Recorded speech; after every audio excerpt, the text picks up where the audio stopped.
Olá! Hoje a gente vai mergulhar numa reflexão bem profunda, sabe? Sobre uma coisa que talvez a gente não pare para pensar muito. Será que dá para existir caridade sem justiça? Vamos juntos desvendar esse pensamento que mexe com a nossa ideia de liderança e de responsabilidade. Olha só essa frase que é o coração de toda a nossa conversa.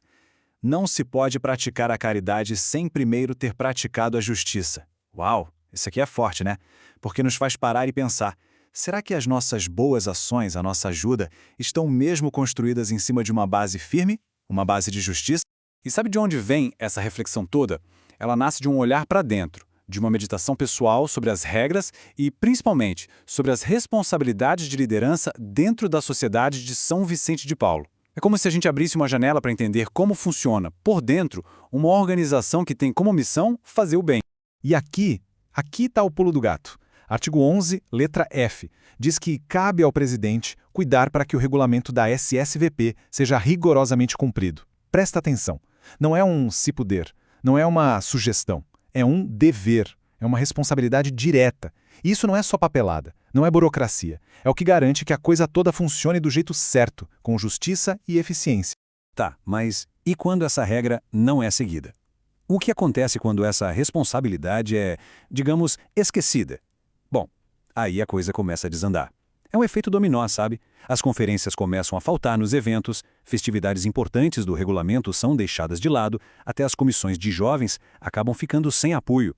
É uma série de problemas que, no fim das contas, abala a missão inteira da organização.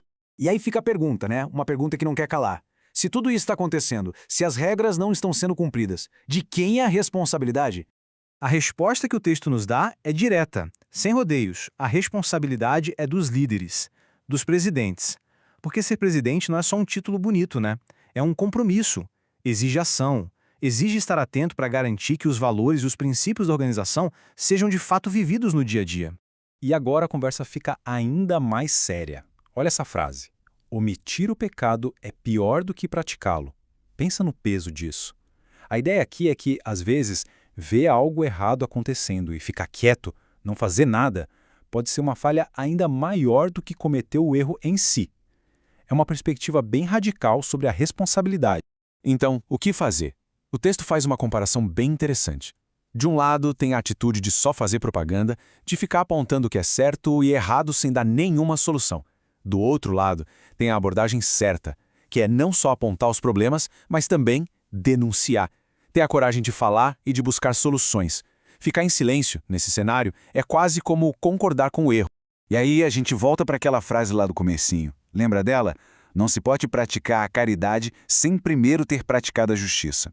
Pois é, ela não surgiu do nada, ela é de São João Crisóstomo. Isso muda tudo, né? Porque tira a discussão de um simples regulamento interno e a transforma num princípio, numa questão ética, que vale para todo mundo em qualquer lugar. E se a reflexão parecia pesada até agora, se prepara. A coisa fica ainda mais intensa. A citação continua, dizendo que aquele que erra é assassino e o que vê o erro e não o remedia é um homicida. A linguagem é forte, é chocante mesmo, e é de propósito, para mostrar a gravidade que omissão pode ter. E tudo isso nos deixa com uma pergunta final, que ecoa muito além dos muros de qualquer organização e bate direto na nossa porta. Qual é o peso da nossa omissão? No nosso dia a dia, quando a gente se depara com uma injustiça, não importa o tamanho dela, qual é o nosso papel? Qual é a nossa responsabilidade?